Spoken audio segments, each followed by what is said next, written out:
Último balanço das estatísticas criminais realizado pela Secretaria de Segurança Pública do Estado de São Paulo mostrou que crimes de estupro, latrocínio, roubos em geral e roubos de carga aumentaram aqui no estado e também na cidade de São Paulo. E como se não bastasse, uma pesquisa Datafolha divulgada na semana passada mostrou que metade dos brasileiros tem medo de sofrer algum tipo de violência por parte da polícia. Bom, e para falar sobre esse sentimento de insegurança da população, eu recebo o jornalista e cientista político, o Bruno Paes Manso, que é pesquisador do Núcleo de Estudos da Violência da USP. Olá, Bruno. Boa tarde, Felipe. Obrigado pela presença, boa tarde. Bom, só para contextualizar aqui o começo da nossa entrevista, o jornal Folha de São Paulo traz hoje a seguinte manchete: policial militar atira em carroceiro em Rua de Pinheiros, na Zona Oeste. E um detalhe, o ouvidor da polícia aqui de São Paulo, o Júlio César Fernandes Neves, ele esteve no local dessa ocorrência na noite de ontem, na noite desta quarta-feira, e afirmou que, de acordo com relatos ouvidos por testemunhas, a ação policial parece ter sido desnecessária. E um dado mais chocante ainda, que o ouvidor da polícia disse ter ouvido de testemunhas que o carroceiro foi atingido por 3 disparos, sendo um no peito e 2 na cabeça.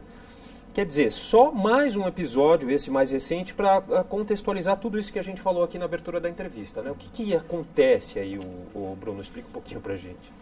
Esse caso é bem chocante. Eu fiquei muito chocado, pelo menos lendo a matéria e os relatos que foram descritos aí na cena. Era um sujeito que estava com um pedaço de pau ameaçando a polícia. Chamaram a polícia, eles chegaram lá e acabaram atirando e é possível que ele tenha morrido. Mas uma completa desnecessidade desse tipo de ação.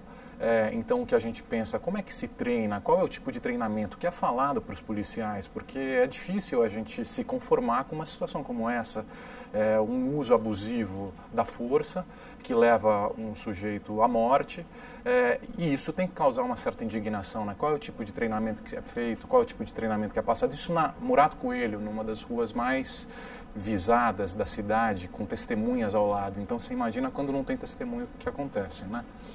Então, olha, essa pesquisa da Datafolha mostra ainda o seguinte dado: no ano passado, 30% das mortes violentas em São Paulo foram provocadas por policiais, que mataram 440 pessoas. E só para fazer um comparativo aqui, no Reino Unido, 4 pessoas foram mortas por policiais no ano passado. E aqui 440 é uma distinção muito grande aí.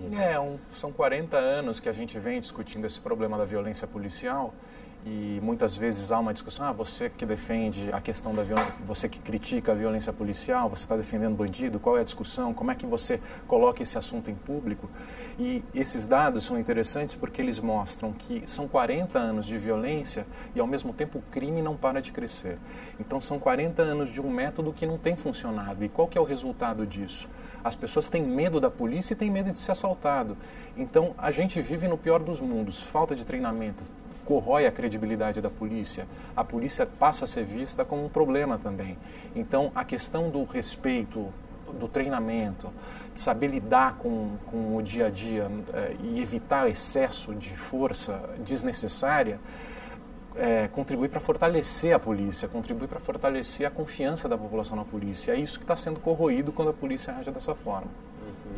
E um outro levantamento também agora realizado pela Globo News, que foi baseado pelos dados da Secretaria Estadual de Segurança Pública, mostrou que aqui em São Paulo, de abril de 2007, aí se vai uma década, e agora com março de 2017, mais de 5.026 pessoas foram mortas por policiais militares no estado.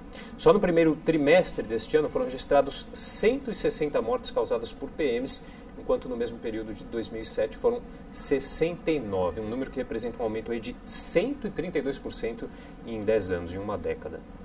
A gente vê que as pessoas parecem acreditar que, de alguma maneira, a violência ajuda a controlar o crime, né? E mesmo nas redes sociais, quando a gente debate isso, as pessoas tendem a acreditar que o uso excessivo da força, o uso da violência, tende a ter um papel no controle do crime. O que a gente vê é que é um efeito que sai, é um tiro que sai pela culatra.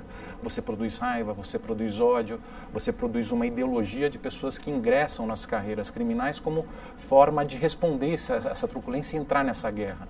É uma mentalidade de guerra, é uma mentalidade que existe em inimigo outro lado que do outro lado, que acaba fomentando pessoas que ficam indignadas, revoltadas, a agirem como inimigos, se organizarem para botar arma contra o Estado. Então você cria uma ideologia de raiva, de descrédito no Estado, de descrédito nas instituições, achando que usar a força e ir bandeando para a cena criminal é a única forma de você sobreviver de uma forma digna, pelo menos não sendo humilhado e esculachado pela polícia. É uma situação terrível que é produzida em decorrência dessa visão de guerra que a gente tem visto nos últimos 40 anos. Né? E é claro, como você já bem disse aqui, nosso papel aqui não é nem defender ou apenas criticar por criticar o policial, muito menos defender bandido, é claro, é apenas mostrar claramente os dados que estão muito claros aqui, né? Agora, ô Bruno, dá para traçar um perfil dessa população que se sente mais vulnerável a essa insegurança policial? Não sei se por região do país, por idade, por classe econômica, dá para fazer mais ou menos um perfil? Na pesquisa do Datafolha, eles definem um perfil. O que a gente vê, tem uma pesquisa do Instituto Sou da Paz, que eles identificaram em 10 anos as pessoas que foram mortas por policiais de 2002 a 2012, e basicamente são pessoas que moram nos bairros periféricos da Grande São Paulo, são jovens, menos de 25 anos, pardos e negros, né? E são normalmente as pessoas que se sentem mais vulneráveis e que estão mais expostas a esse tipo de violência policial, que acaba morrendo muitas vezes no problema da violência policial. Agora, além de São Paulo, hoje é um problema que se espalha pelo Brasil, né? Esse tipo de forma de ação tem se espalhado por diversas capitais. Hoje o Brasil tem 60 mil homicídios, muitos decorrentes dos próprios conflitos de determinados grupos, mas também a polícia, em vez de agir para controlar esse tipo de problema, muitas vezes acaba jogando gasolina na fogueira, porque também acredita que matar é uma forma de tentar controlar o problema. Então o que a gente vê é um ciclo, uma engrenagem de violência e homicídios que se multiplicam, tendo a polícia também como um personagem dessa guerra, né? Então essa visão de guerra, essa visão de combate acaba produzindo uma bola de neve, um ciclo de vinganças e de violência que se multiplicam não só em São Paulo hoje como no resto do Brasil. E se eu não me engano também esses dados aí do Datafolha mostram que as mulheres, os idosos também se sentem bastante vulneráveis nessa questão. Sim, né? Porque são filhos que morrem, né? São pessoas, o que a gente vê muitas vezes, eu também acompanhei muitos casos de violência policial, é que às vezes se um garoto é executado de uma forma ilegal por um policial e uma mãe quer contar na corregedoria ou quer que esse policial seja punido, o que acontece muitas vezes são ameaças de morte, ela precisa mudar de bairro, ela precisa ficar quieta, ela precisa aceitar essa situação. Então, existe uma força muito grande e um problema muito grande de quem enfrenta esse problema. São mães, são parentes, são avós. Então, se o grosso das pessoas que morrem são jovens com menos de 25 anos, isso afeta toda uma sociedade, todo um grupo social que tem essas conexões e que testemunham isso frequentemente, né? Então se sente entre a cruz e a espada, né? Você tem o crime de um lado, traficantes armados ou criminosos armados tentando se impor em determinados bairros, e do outro lado a polícia também tentando se impor e tentando... não tem para onde correr, né? Bom, a Secretaria de Segurança Pública informou que desde 2015 a PM, a Polícia Militar, adota medidas para dar mais eficácia na investigação de mortes que ocorrem em decorrência de operações policiais. Agora, não seria talvez mais inteligente, em vez de adotar medidas eficazes na investigação, adotar medidas eficazes na prevenção para que essas questões não aconteçam? Sem dúvida, eu acho que a minha impressão em todo esse tempo, dialogando inclusive com policiais, você vê muitas vezes que muitos policiais também percebem que esse trabalho de enxugar gelo no dia a dia da corporação é uma coisa que não surte efeito, mas a gente percebe principalmente entre os oficiais que falta um senso crítico de falar, olha, esse é um problema e a gente tem que lidar com ele. Por exemplo, a questão da prevenção. Existem alguns batalhões que estão acima da média na violência policial. Existem os batalhões que matam mais do que a média e que claramente têm algum tipo de problema.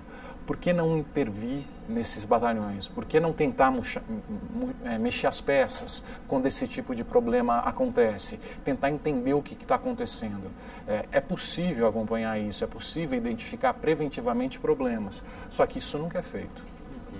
Bom, e também, por outro lado, né, os policiais, eles, a gente está vendo que matam muito e também morrem muito, né? E o dado mostra também aqui da Folha de São Paulo, do jornal Folha de São Paulo, que 70% desses policiais mortos estavam de folga. Esse é um problema grave, é uma profissão muito complicada, é uma profissão muito difícil, ao mesmo tempo o salário é baixo, o que a gente vê no dia a dia, que é prática usual, é que eles têm um turno de 12 por 36 horas e acabam, no dia que eles estão de folga, fazendo bicos, né, para complementar o salário, ficam expostos, vulneráveis, sem o respaldo da tropa, acabam morrendo muitas vezes nessas cenas, muitas vezes também em roubos. Isso acontece quando percebe que é policial. Muitas vezes o ladrão acaba matando também preventivamente para de repente não ser atacado. Ou seja, é uma situação dramática que não favorece a ninguém, não favorece nem a população da cidade, também não favorece os policiais. Então, essa compreensão e essa visão crítica dos próprios policiais e da própria corporação de que isso precisa ser mudado, e quando a gente critica, a gente está pensando também na corporação, está pensando também nesses policiais, isso é uma coisa que ainda não ficou claro, talvez até por falha nossa, em conseguir mostrar que é isso que a gente está tentando colocar, né? Agora, só para a gente encerrar de modo prático, há algumas sugestões para que essa questão possa ser melhorada? Claro que devem haver várias, mas assim, algumas para a gente citar aqui rapidinho. Eu acho que é fundamental compreender que essa mentalidade de guerra ao crime que se impõe há 40 anos não funciona. O que a gente tem visto aqui nesses últimos 40 anos tem se investido muito nas polícias ostensivas e militares, que têm inchado as prisões de uma forma aleatória, todo tipo de pequeno crime, inclusive garoto que muitas vezes não precisaria estar preso, acaba sendo preso, inchando as prisões e fortalecendo as gangues prisionais, que são hoje o grande desafio da segurança pública, e ao mesmo tempo pouquíssimo investimento em inteligência, pouquíssimo investimento em compreender a estrutura dessas quadrilhas, quem são os receptadores, quem são os distribuidores, como é que eles lavam o dinheiro, como é que eles fazem esse dinheiro se movimentar, quais são as contas, quem são os donos desse dinheiro, desse capital. Isso é um trabalho que a Polícia Federal faz muito bem. Na Operação Lava Jato a gente tem visto que esse tipo de investigação é um tipo de investigação que funciona, trabalhando com finanças, trabalhando com inteligência financeira e quebrando o bolso e que faz a indústria do crime muitas vezes girar. Só que, por enquanto, a gente só fica na mão de obra barata, no chão da fábrica, são os negros, pobres, moradores de periferia que ficam nesse combate cotidiano de enxugar gelo e produzir violência, que a gente tem visto que não tem funcionado, né? Ok, Bruno. Bom, nosso tempo já terminou, mas queria agradecer muito os esclarecimentos aqui para a gente. Eu que agradeço. Eu conversei com o jornalista e cientista político Bruno Paes Manso, que é pesquisador do Núcleo de Estudos da Violência da USP.